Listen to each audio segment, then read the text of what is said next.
O pensamento é uma das facetas mais importantes da experiência humana, e sua relação com a espiritualidade é profunda e multifacetada. Em muitos contextos espirituais, acredita-se que os pensamentos não são meras reflexões da mente, mas sim poderosas energias que influenciam não apenas o estado emocional e mental de um indivíduo, mas também as energias que se manifestam no mundo ao seu redor.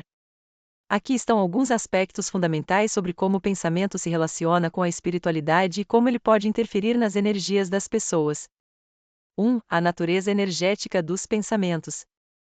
Vibrações energéticas. Cada pensamento gera uma vibração ou frequência energética. Pensamentos positivos, como amor, gratidão e compaixão, emitem frequências mais altas, enquanto pensamentos negativos, como raiva, medo e desespero, emitem frequências mais baixas. Essas vibrações podem afetar o estado energético tanto do próprio indivíduo quanto das pessoas ao seu redor. Interconexão energética. Muitos sistemas espirituais ensinam que todos os seres humanos estão interconectados através de uma rede de energia. Assim, os pensamentos e emoções de uma pessoa podem influenciar outras, criando um campo energético coletivo. Quando alguém tem pensamentos negativos, isso pode, de fato, impactar o bem-estar emocional de outros, mesmo que indiretamente. 2. Intenção e criação da realidade. Manifestação de realidade. O conceito de que o que você pensa, você cria é central em muitas tradições espirituais. A lei da atração, por exemplo, sugere que os pensamentos e intenções de uma pessoa podem atrair experiências semelhantes para a sua vida.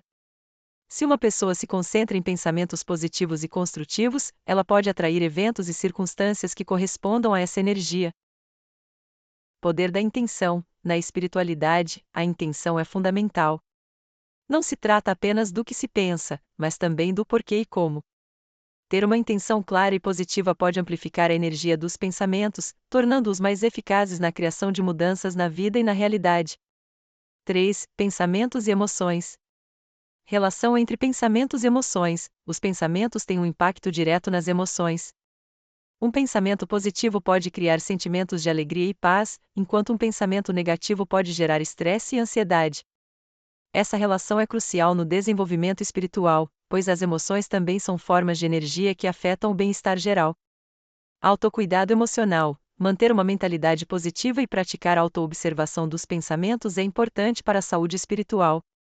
Isso envolve reconhecer pensamentos negativos e trabalhar para transformá-los em algo mais construtivo e elevado. 4. Limpeza e alinhamento energético. Práticas de meditação e mindfulness. A meditação é uma prática que ajuda a limpar e alinhar as energias através do controle dos pensamentos. Ao silenciar a mente e focar na respiração ou em mantras, é possível acessar estados de maior consciência, que promovem o equilíbrio energético e a conexão com o eu interior. Transcendência de pensamentos negativos. Técnicas espirituais muitas vezes ensinam a transcender padrões de pensamento limitantes e negativos, ajudando a limpar o campo energético pessoal. Isso pode envolver práticas como a perdão, a liberação emocional e a reflexão espiritual. 5. A influência do pensamento coletivo. Energia do pensamento coletivo. O conceito de pensamento coletivo sugere que a energia criada por um grupo de pessoas pensantes em sinergia pode influenciar o ambiente e até mesmo a realidade social. Isso é frequentemente observado em práticas de meditação em grupo ou cerimônias espirituais, onde o foco conjunto em intenções positivas pode criar mudanças significativas. Resiliência comunitária. Em um nível comunitário ou global, o pensamento coletivo de esperança, amor e solidariedade pode gerar movimentos de mudança e resiliência, enquanto pensamentos negativos e pessimistas podem alimentar a divisão e o desespero. Conclusão. O pensamento, em relação à espiritualidade, é uma força poderosa que pode moldar não apenas a realidade individual, mas também influenciar as energias coletivas de uma comunidade ou mesmo do mundo. A prática da autoconsciência sobre o que pensamos e como isso nos afeta e afeta os outros é essencial para um crescimento espiritual saudável. Ao cultivar pensamentos positivos e intencionais, é possível promover um ambiente de energia elevada, bem-estar e harmonia, tanto para si mesmo quanto para os outros ao seu redor.